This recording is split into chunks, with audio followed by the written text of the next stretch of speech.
High বন্ধুরা, বাংলা রসোই ঘরে আপনাদের সবাইকে স্বাগত। বন্ধুরা, আশা করি গরমে ভালো আছেন। বেশি করে জল খাবেন, ছাতা নিয়ে বাইরে যাবেন। আর এই গরমে কিন্তু সবসময় রুটি, লুচি বা পরোটা খেতে ভালো লাগে না, তাই ভাবলাম আজকে একটা নতুন ধরনের রেসিপি আপনাদের সঙ্গে শেয়ার করি। এটা বাচ্চাদের টিফিনও দিতে পারেন, রাত্রেও করতে পারেন, কারণ বাচ্চাদের টিফিনে রোজ রোজ কী দেবো আমরা অনেক সময় ভেবে পাই না। তো চলুন শুরু করি। প্রথমে আমি একটা বাটিতে নিয়ে নিচ্ছি কিছুটা ময়দা। আপনারা যেরকম করবেন সেরকম পরিমাণ নিয়ে নেবেন। আমি এখানে 3 জনের মতো করছি। এই ছোটো বাটিতে 1.5 বাটি মতো ময়দা নিয়ে নিলাম।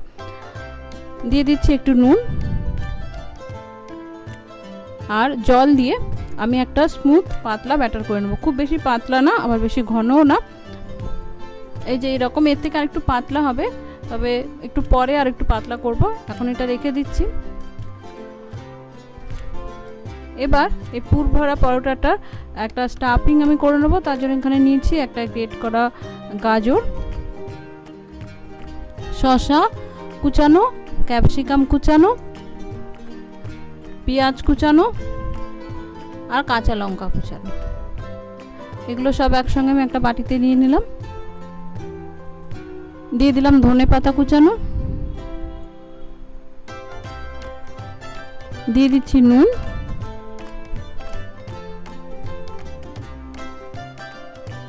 দিচ্ছি একটু গোলমরিচ গুঁড়ো, দিচ্ছি কিছুটা টমেটো সস। আপনারা চাইলে কেচাপ ব্যবহার করতে পারেন, এই সসটা আমার ঘরে তৈরি করা। আর দিচ্ছি মেয়োনিজ। এখানে আমার সাদা ভেজ মেয়োনিজটা নেই, আমার কাছে তন্দুরি মেয়োনিজ ছিল, তো সেইটা দিচ্ছি। আপনাদের কাছে সাদা ভেজ মেয়োনিজটা থাকলেও দিতে পারেন। এবার এগুলো আমি সব একসঙ্গে ভালো করে মিশিয়ে নেব।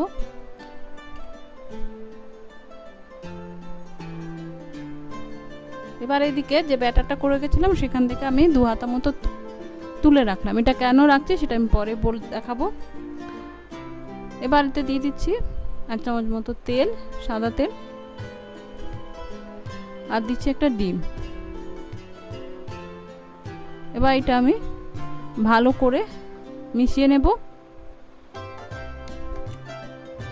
দেখুন, মিশিয়ে নেওয়ার পরে কিন্তু অনেকটা পাতলা হয়ে গেছে, কারণ ডিম আর নুন যেহেতু ছিল অনেকটা কিন্তু পাতলা হয়ে গেছে। চাইলে সামান্য জল দিয়ে এরকম ঘনত্বের করে নেবেন। এবার একটা ফ্রাইং প্যানে খুব হালকা অল্প একটু তেল ব্রাশ করে নিয়েছি আমি। এবার যে ব্যাটারটা বা গোলাটা করে রেখেছিলাম সেটা থেকে 1 হাতা দিয়ে এরকম ঘুরিয়ে আমি একটু, এবার মিনিট খানেক রাখার পরে আমি এটা একটু উল্টে দিচ্ছি। বেশিক্ষণ কিন্তু রাখার দরকার নেই, মিনিট খানেক পরে এরকম উল্টে দেবো। সাবধানে উল্টাতে হবে যেহেতু এটা পাতলা হয়েছে খুব। এবার ওই পিঠটাও খুব সামান্য 10-15 সেকেন্ড মতো করে নেব। দেখুন, তারপরে উল্টে দিচ্ছি। এটা কিন্তু উল্টো পিঠটা বেশি ভাজা যাবে না, তাহলে পরে যে আমি এটা মুড়বো বা ফোল্ড করব তাতে কিন্তু অসুবিধা হবে। এবার যে ফিলিংটা বা স্টাফিংটা তৈরি করে রেখেছিলাম সেটা দিয়ে দিচ্ছি।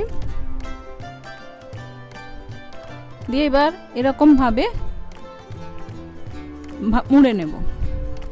প্রথমে দুদিক দিয়ে মুড়ে, এবার আমি যে ব্যাটারটা তুলে রেখেছিলাম বা ময়দার ঘোলটা তুলে রেখেছিলাম সেটা এইভাবে আমি একটু ব্রাশ দিয়ে দুদিকে দিয়ে দেব।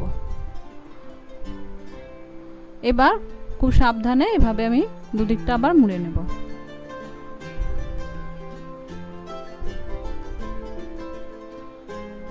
দিয়ে অল্প একটু তেল দিয়ে, খুব সামান্য তেল, এতে কিন্তু খুব বেশি তেল লাগছে না। লুচি পরোটায় যেরকম বেশি তেল লাগে এতে কিন্তু সেরকম বেশি তেল লাগবে না, তাই এই গরমে কিন্তু অনায়াসে খেতে পারবেন। এভাবে অল্প একটু তেল দিয়ে আমি 2 পিঠটা লাল লাল করে ভেজে নেব। ভেজে নিলেই তৈরি পুর ভরা পরোটা। দেখুন, দুদিকটা কিন্তু সুন্দর লাল হয়ে গেছে। এর বেশি কিন্তু করার দরকার নেই। এটা কিন্তু খুব নরম ক্যাতক্যাতেও করছে না, আবার বেশি শক্তও কিন্তু হয়ে যায়নি, তাই সবাই খেতে পারবে, ছোট বড় বয়স্ক সবাই।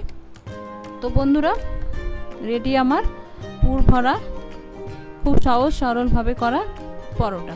বাচ্চাদের টিফিনও দিতে পারেন, রাতের ডিনারের জন্যও করতে পারেন। বেশিক্ষণ সময় লাগবে না, আবার বেশি অয়েলিও না। তো আশা করি আপনাদের ভালো লাগবে। ভালো লাগলে অবশ্যই বাড়িতে একবার ট্রাই করে আমাকে কমেন্ট করে জানাবেন কেমন হলো। নমস্কার, ধন্যবাদ, ভালো থাকবেন।